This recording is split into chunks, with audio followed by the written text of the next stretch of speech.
YouTube के Parmar IAS channel में आपका पुनः स्वागत है। आपका दिन शुभ हो, आपका जीवन शुभ हो।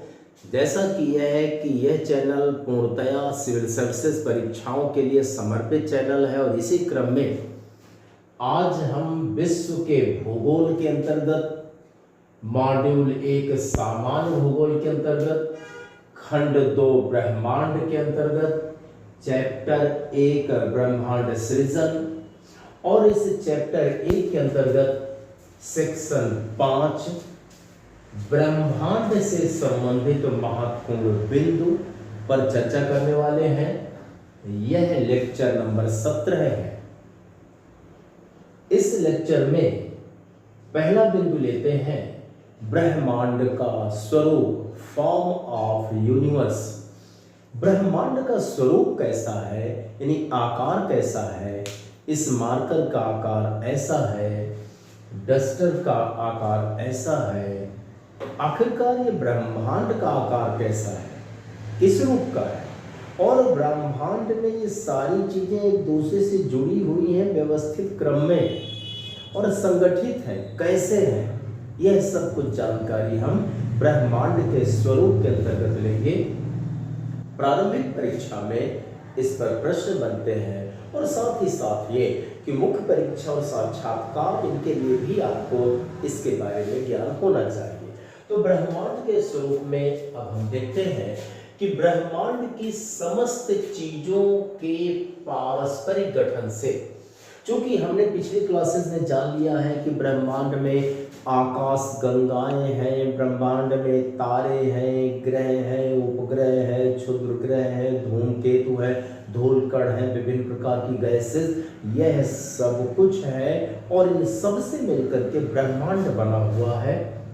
तो ब्रह्मांड में गठन है, एक दूसरे से चीजें जुड़ी हुई हैं, छोड़ के नहीं जा रही। तो ये जो गठन है, जैसा ये शरीर है, शरीर का भी गठन है, तो ये हम कह सकते हैं कि ब्रह्मांड की समस्त चीजों के पारस्परिक गठन से, यानी सारे तत्व, सारे पिंड एक दूसरे से जुड़े हैं, गठन है। तो इस गठन से, तो जब सारे तत्व एक दूसरे से जुड़ जाते हैं तो जुड़ने के बाद एक ढांचा तैयार होता है, तो एक ढांचा अस्तित्व में आता है और इसी ढांचा को ब्रह्मांड कहते हैं, जिसे ब्रह्मांड का स्वरूप या रूप कहा जाता है। इसका मतलब ये कि आपके आकाश गंगा से लेकर के, तारे से लेकर के, ग्रह से लेकर, उपग्रह से लेकर, क्षुद्र ग्रह से लेकर, धूमकेतु, धूलकण और गैसों के इन समस्त रूप जब एक दूसरे से मिल जाते हैं तो एक ढांचा निर्मित होता है। उसी ढांचा को हम कहते हैं कि ये एक ब्रह्मांड का ढांचा है, ब्रह्मांड का स्वरूप है, इसी को कहते हैं ब्रह्मांड का स्वरूप। लेकिन ये सारी चीजें एक दूसरे से गठित हैं, जुड़ी हैं, एक ढांचा बनाए हैं, एक स्वरूप बनाए हैं।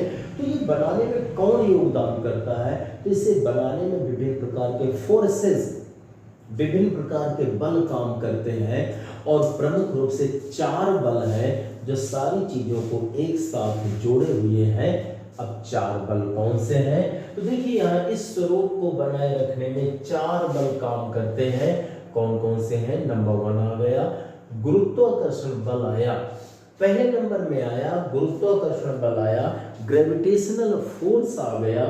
और गुरुत्वाकर्षण बल को पिछली कक्षाओं में मैंने समझाया था, बताया था कि किस रूप में ये कार्य करता है ब्रह्मांड के अंतर्गत। तो गुरुत्वाकर्षण बल वास्तव में इन चीजों के गठन में योगदान करता है, लेकिन कैसे, हम देख लेते हैं। तो आकाश गंगा के 150 अरब से अधिक तारे संगठित हैं। अगर मैं कहूँ हमारी जो आकाश गंगा है, जहाँ के हम सदस्य हैं, सूर्य सदस्य है, तो आकाश गंगा को हम मिल्की वे नाम से जानते हैं, दुग्ध मेखला नाम से जानते हैं। तो आकाश गंगा में लगभग 150 अरब से अधिक तारे हैं, तब आकाश गंगा बनी। तो 150 अरब से अधिक तारे एक दूसरे से जुड़े हैं, तो इनको जोड़ने का काम कौन करता है? गुरुत्वाकर्षण बल। गुरुत्वाकर्षण बल ये कि एक तारा दूसरा तारा, ये तारा उसे अपनी ओर आकर्षित करेगा, ये उसे अपनी ओर आकर्षित करेगा। इसी तरह एक दूसरा तारा है, वह इसे आकर्षित करेगा, ये इसे करेगा। एक दूसरे को आकर्षित कर रहे हैं तो एक दूसरे में बैलेंस बना है। एक दूसरे के साथ जुड़े हुए हैं। तो यह काम गुरुत्वाकर्षण बल करता है। मान लिया ये आ जाए कि आकाशगंगा जुड़ी हुई है, तारे जुड़े हैं, तो कौन जुड़े हुए हैं, तो वह है गुरुत्वाकर्षण बल। अब यहाँ पर हम कहें कि गुरुत्वाकर्षण बल ही है कि जो हमारा सूर्य है, अगर मैं ये कहूँ कि यहाँ पर ये सूर्य आ गया और यह सूर्य यहाँ बुध है, पृथ्वी बुध है, शुक्र है, पृथ्वी, मंगल, बृहस्पति, ये सारे हैं, और यहाँ जो हमारी ये पृथ्वी है तीसरे नंबर की, तो पृथ्वी इस सूर्य के चारों ओर यह परिक्रमा करती है। अब जब ये पृथ्वी इसकी परिक्रमा करती है, ये सूर्य है, सूर्य की रश्मियां हैं, किरणें हैं, और यह इसकी परिक्रमा करती है। तो आखिरकार ये पृथ्वी इसकी परिक्रमा क्यों करती है, पृथ्वी दूर क्यों नहीं चली जा रही है? तो ये ध्यान दीजिएगा कि ये जो सूर्य है, सूर्य पृथ्वी को अपनी ओर खींचता है, यानी सूर्य में गुरुत्वाकर्षण बल है। गुरुत्वाकर्षण बल वह बल है जिसमें एक कोई वस्तु दूसरे वस्तु को अपनी ओर खींचती है। सूर्य में पृथ्वी के सापेक्ष गुरुत्वाकर्षण बल ज्यादा है, ग्रेविटेशनल फोर्स ज्यादा है, तो सूर्य वह पृथ्वी को अपनी ओर खींचता है, और चूंकि पृथ्वी खींचती जा रही है, तो पृथ्वी उस सूर्य के ताकत के कारण वह इसके चारों ओर घूमने लगती है, ये ऐसे घूमने लगती है। इसका मतलब ये, अगर सूर्य यहाँ पर गुरुत्वाकर्षण बल छोड़ दे तो पृथ्वी कहीं और चली जाएगी, लेकिन वह यही सूर्य के आसपास घूम रही है, यानी ये बार बार खींच रहा है, लगातार खींच रहा है, और ऐसे ही खींचता रहेगा, गुरुत्वाकर्षण बल से अपनी ओर आकर्षित करता रहेगा। तो इसका मतलब ये कि पृथ्वी सूर्य के चारों ओर घूम रही है। तो क्यों घूम रही है? क्योंकि यहाँ गुरुत्वाकर्षण बल काम करता है, सूर्य का ग्रेविटेशनल फोर्स। हालांकि पृथ्वी भी सूर्य को खींच रही है अपनी ओर, ये भी गुरुत्वाकर्षण बल का प्रयोग कर रही है, लेकिन इसका बल का प्रयोग कम है और सूर्य का ज्यादा है। तो गुरुत्वाकर्षण बल में ये खींचने का काम करता है, तो खींचने के कारण ही तो ये पृथ्वी उसकी तरफ जा रही है और बस परिक्रमा कर रही। तो पृथ्वी सूर्य का परिक्रमा करती है, यह हमारा जो बल है गुरुत्वाकर्षण बल के आधार पर ही होता है, ग्रेविटेशनल फोर्स के आधार पर होता है। अगर मैं इस पृथ्वी की यहाँ चंद्रमा ले लूं, तो ये जो चंद्रमा है, तो चंद्रमा भी पृथ्वी को अपनी ओर खींचता है, पृथ्वी चंद्रमा को खींचती है, दोनों यहाँ गुरुत्वाकर्षण बल लगाते हैं। इतना ही नहीं, चंद्रमा सूर्य की ओर गुरुत्वाकर्षण बल लगाता है, सूर्य भी इसकी ओर लगाता है, लेकिन चंद्रमा पृथ्वी के ज्यादा नजदीक है, इसलिए पृथ्वी का गुरुत्वाकर्षण बल चंद्रमा के पास ज्यादा जाता है, सूर्य का कम पहुंच पाता है। तो जब पृथ्वी का गुरुत्वाकर्षण बल यहाँ ज्यादा जाएगा, तो चंद्रमा क्या करता है, चूंकि पृथ्वी अपनी ओर खींच रही है, आकर्षित कर रही है, गुरुत्वाकर्षण बल लगा रही है, तो चंद्रमा उसकी ओर खींच रहा है, इसलिए वह यात्रा करना शुरू कर देता है, उसके चारों ओर घूमना शुरू कर देता है। इसका मतलब है चंद्रमा एक उपग्रह है, चंद्रमा पृथ्वी के चारों ओर घूम रहा है गुरुत्वाकर्षण बल के कारण, और पृथ्वी सूर्य के चारों ओर घूम रही है गुरुत्वाकर्षण बल के कारण। खगोल में एक पिंड दूसरे पिंड के परितः घूमता है, ये सब गुरुत्वाकर्षण बल के कारण है। तो देखिए यहाँ पर कि यहाँ पर गुरुत्वाकर्षण बल में कि ग्रह व उपग्रह सूर्य की परिक्रमा करते हैं, किससे? गुरुत्वाकर्षण बल से, हमने यहाँ समझ लिया। और आकर्षण का कार्य, ये ध्यान दीजिएगा कि गुरुत्वाकर्षण जो बल है वो अपनी ओर आकर्षित करता है, आकर्षण का कार्य है। आप भी गुरुत्वाकर्षण बल बहुत तीव्र लगा सकते हैं। यदि आपको भरोसा हो जाए किसी मेंटोर पर, किसी क्लास पर, किसी संस्थान पर, तो जब हो जाएगा तो आप उसकी ओर आकर्षित होंगे, तो उसके मटेरियल को और तैयार करेंगे, और एक दिन आप आईएएस बन जाएंगे। जब आईएएस बन जाएंगे तो आपके चारों ओर लाखों लोग सैल्यूट करने आ जाएंगे, जबकि अभी आपसे कोई नहीं मिल रहा।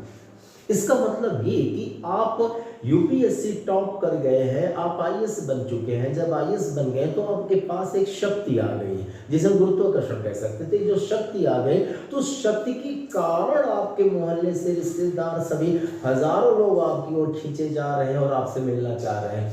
क्यों? क्योंकि आपने ताकत पैदा कर ली। तो कहते हैं जब भी ताकत पैदा करेंगे तो लोग आपसे मिलने आएंगे, आपकी ओर आकर्षित करेंगे, और ताकत नहीं होगी तो आपसे दूर जाएंगे। इसलिए आकर्षण पैदा करिए, अपने अंदर ताकत पैदा करके, तभी सफलता आपके हाथ में होगी। तो यहां पर हम देखें कि आकर्षण का कार्य भी करता है गुरुत्वाकर्षण। अब दूसरा हम बल लेते हैं, दूसरा है विद्युत चुंबकीय बल, यानी इलेक्ट्रोमैग्नेटिक फोर्स आया। इलेक्ट्रो भी है, मैग्नेटिक भी है।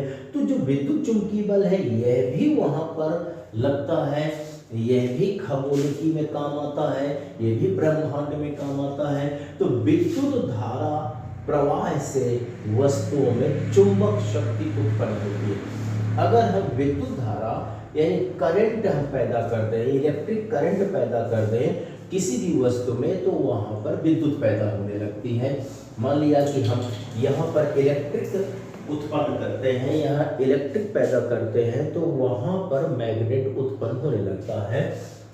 तो विद्युत धारा यदि हम प्रवाह से वस्तुओं में चुंबक शक्ति उत्पन्न होती है, और जिससे विद्युत चुंबकीय बल का, जब चुंबक, हमने तो यहाँ इलेक्ट्रिक प्रवाह किया, लेकिन इलेक्ट्रिक प्रवाह के साथ में एक यानी चुंबक भी पैदा हो गया, तो यहाँ पर इलेक्ट्रिक भी है, चुंबक भी है, इसलिए इसको इलेक्ट्रिक चुंबक कहेंगे, यानी इसको विद्युत चुंबक कहेंगे। विद्युत भी है और चुंबक भी है, जिसे विद्युत चुंबकीय बल कहा जाता है, और इसको हम विद्युत चुंबकीय बल बोलते हैं। यह क्या करता है? यह अणुओं परमाणुओं को संगठित करता है। ब्रह्मांड के जितने वहाँ पार्टिकल्स हैं, जितने वहाँ पर एटम्स हैं, तो उन अणुओं परमाणुओं को संगठित करने का काम यही करता है।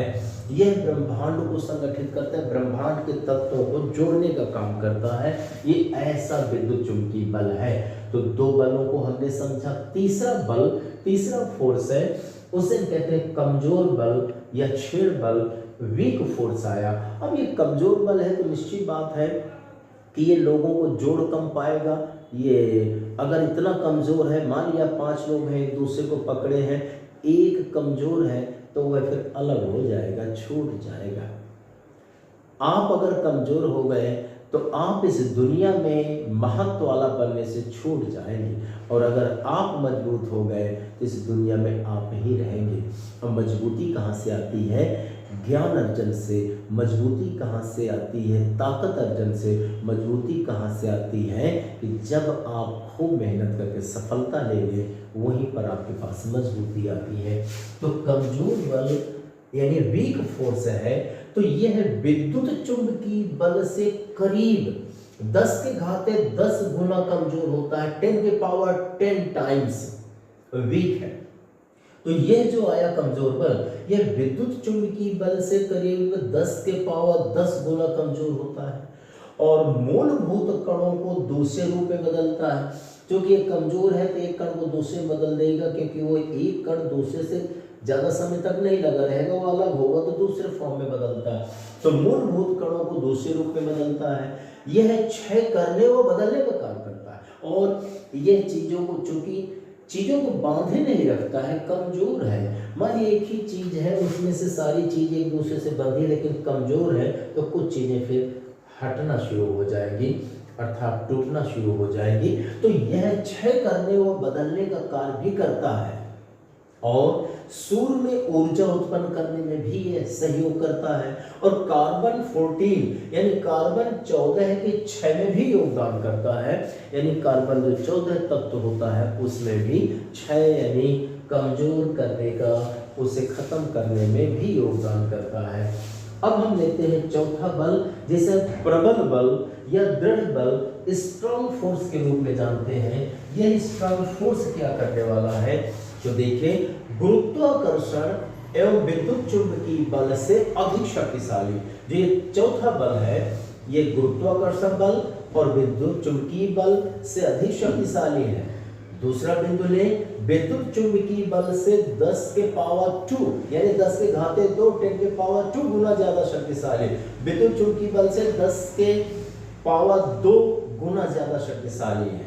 और प्रोटॉनों को आपस से बांधता है। जो ब्रह्मांड में प्रोटॉन हैं उनको आपस से बांधने का कार्य करता है। अब हम ये देखते हैं कि ब्रह्मांड का जो एक ढांचा है, स्वरूप है, गठन है, जो बना है, तितर वितर नहीं हो रहा है, एकदम अलग नहीं हो रहा है, वह एक दूसरे से जुड़ा हुआ है। तो जो ये ढांचा बना है, ये ब्रह्मांड का जो एक स्वरूप बना है, तो स्वरूप को बनाने में यही 4 बल योगदान करते हैं। गुरुत्वाकर्षण बल, विद्युत चुंबकीय बल, कमजोर बल और प्रबल बल। इस तरह से स्वरूप बना है। चारों बल ब्रह्मांड के स्वरूप को संगठित किए हैं, बनाए हुए हैं।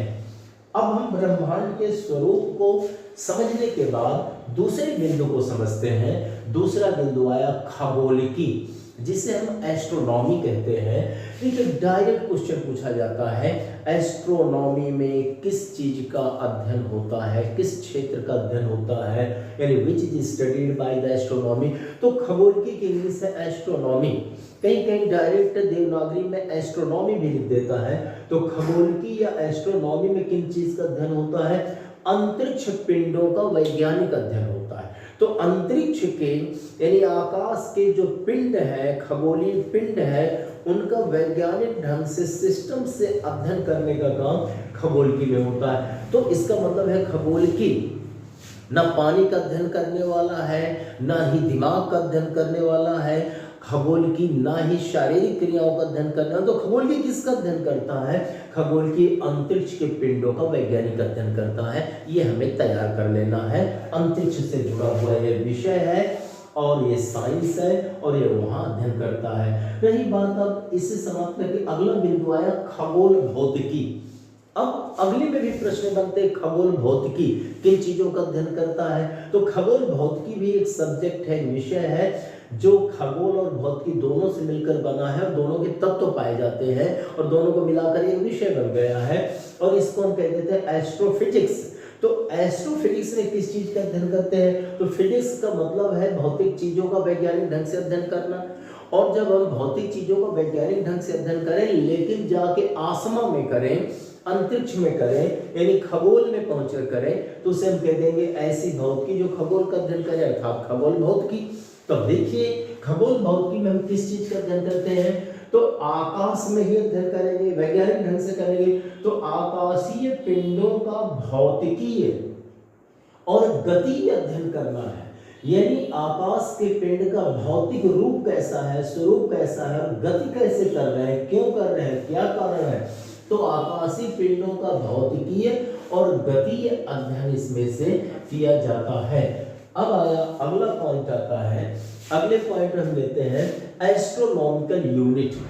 अब एस्ट्रोनॉमिकल यूनिट एक विषय का एक मापन की इकाई है, एक मेजरमेंट करने की एक यूनिट है। और ये पूछ लिया जाता है कि एस्ट्रोनॉमिकल यूनिट से क्या हम मापते हैं, दूध, पानी या कुछ और। तो देखें, एस्ट्रोनॉमिकल यूनिट से हम सूर्य एवं पृथ्वी के बीच की दूरी की इकाई, अगर मैं ये कहूं कि ये हमारा सूर्य है और ये पृथ्वी है, इसकी दूरी कितने किलोमीटर है, इसे मापने के लिए हम मीटर, सेंटीमीटर, किलोमीटर की इकाई नहीं प्रयोग करते, बहुत छोटी है, इतनी गिनती भी नहीं आ पाएगी। तो हम किसका करेंगे? एस्ट्रोनॉमिकल यूनिट का कर सकते हैं। ये बहुत बड़ी इकाई के रूप में है। तो सूर्य और पृथ्वी के बीच की दूरी की इकाई, इन मोस्टली सूर्य और ये पृथ्वी की दूरी के बीच की जो जितनी दूरी है, जितने किलोमीटर है, वह एक मान लिया जाएगा, यानी एक एस्ट्रोनॉमिकल यूनिट। तो एस्ट्रोनॉमिकल यूनिट कितना बड़ा, यानी हजारों किलोमीटर को मिलाकर एक आ गया। तो इसका मतलब एस्ट्रोनॉमिकल यूनिट बड़ी इकाई है। ये सूर्य और पृथ्वी के बीच की दूरी की इकाई है। अब इसका मान कितना होता है? तो मान में देखिएगा आप यहाँ 14,96,000 किलोमीटर, यानी 14,96,000 किलोमीटर की जो ये दूरी है, तो इसे हम एक एस्ट्रोनॉमिकल यूनिट कहते हैं। यानी हम किलोमीटर में जब मापेंगे, 1 किलोमीटर, 2 किलोमीटर, 3 किलोमीटर, 14,96,000 किलोमीटर, यानी किलोमीटर में 14,96,000 आ गया, इतना हम कर रहे हैं। लेकिन वहीं पर इतनी की पूरी इतनी बड़ी दूरी को हम एक एस्ट्रोनॉमिकल यूनिट कहेंगे। इसका मतलब है एस्ट्रोनॉमिकल यूनिट से मापने में, फिर सहूलियत हो जाएगी लंबी दूरी को। इसका मान है यानी 14,96,000 किलोमीटर या 93 मिलियन मील के बराबर। या मील में अगर हम माइल में मापते हैं तो 93 मिलियन माइल के बराबर, यानी 93 मिलियन, 1 मिलियन बराबर 10 लाख के, तो 93 यानी 930 लाख, तो 93 मिलियन मील इतनी दूरी बराबर एक एस्ट्रोनॉमिकल यूनिट के। अब एस्ट्रोनॉमिकल यूनिट को तैयार रखिएगा एग्जाम के लिए। अब हम लेते हैं अगला बिंदु पारसेक। पारसेक भी एक दूरी और खगोलिकी में, जो कि बहुत बड़ी दूरी को एक पारसेक नाम देते हैं, तो पारसेक भी खगोलिकी में ब्रह्मांड में दूरी मापने की इकाई है। और बहुत बड़ी दूरी को मापना हो तो उसे हम एक पारसेक कहें। यानी ब्रह्मांड में, खगोलिकी में सबसे बड़ी इकाई यही है कौन? पारसेक। खगोलीय दूरी मापने की सबसे बड़ी इकाई, क्वेश्चन पूछा जाता है खगोलीय दूरी मापने की सबसे बड़ी इकाई कौन सी है? आपका उत्तर होगा पारसेक। फिर आया यह कितना है? ये लगभग 3.26 प्रकाश वर्ष के बराबर है। यानी यह लगभग 3.26 प्रकाश वर्ष, वैसे भी बहुत बड़ा है। अब 3.26 प्रकाश वर्ष बराबर एक पारसेक के है। ये याद रखिएगा, क्वेश्चन पूछा जाता है कि पारसेक, एक पारसेक कितने प्रकाश वर्ष के बराबर है, क्योंकि प्रकाश वर्ष भी दूरी मापने की इकाई है, जैसा किलोमीटर है, मीटर है आदि। तो यह 3.26 प्रकाश वर्ष के बराबर है। रही बात इस पारसेक का PARSEC, इसका अगर मैं फुल फॉर्म की बात करूं तो PAR का मतलब पैरेलैक्स, पैरेलैक्स आया, और SEC का मतलब है 1 सेकेंड, यानी पैरेलैक्स सेकेंड।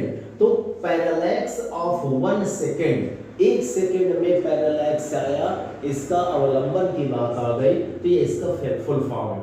अब हम प्रकाश वर्ष से देख लें। ये अगला हुआ प्रश्न, अगली इकाई है, इसके बारे में क्वेश्चन बहुत पूछा जाता है, जिसे हम लाइट ईयर इंग्लिश में बोलते हैं। तो यह भी खगोलीय पिंडों के बीच की दूरी मापन की इकाई है। अगर हम आसमान में हम पहुंच जाए ब्रह्मांड में, तो वहां एक पिंड और दूसरे पिंड के बीच की दूरी मापने के लिए इसका भी प्रयोग करते हैं। तो यह भी यानी खगोलीय पिंडों के बीच की दूरी मापने की इकाई है लाइट ईयर।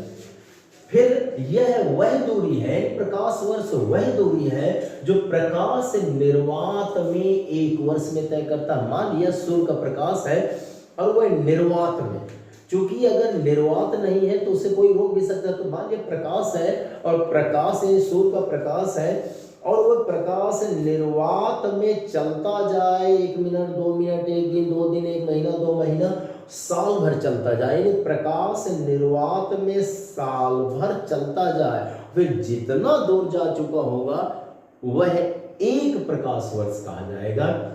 और ये ऑप्शन कभी कभी पूछ लेता है, तो ये की प्रकाश वर्ष क्या है? तो प्रकाश निर्वात में एक वर्ष में तय करता है। जो प्रकाश होता है, लाइट होती है, निर्वात में एक साल में जितना दूरी जाएगा वह एक प्रकाश वर्ष कहलाती है।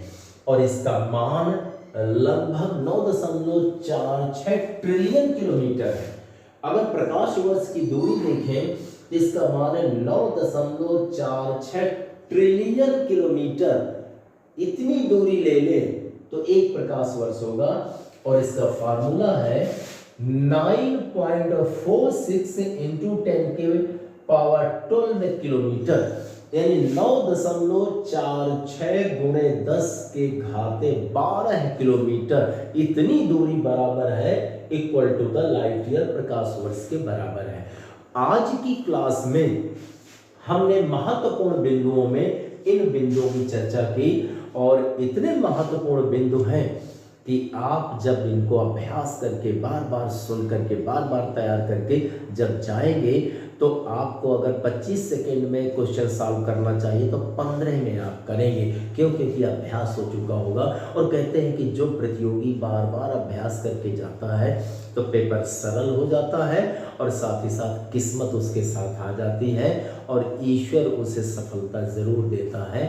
आज की क्लास हम यहीं समाप्त करते हैं, मिलते हैं अगली क्लास में। धन्यवाद।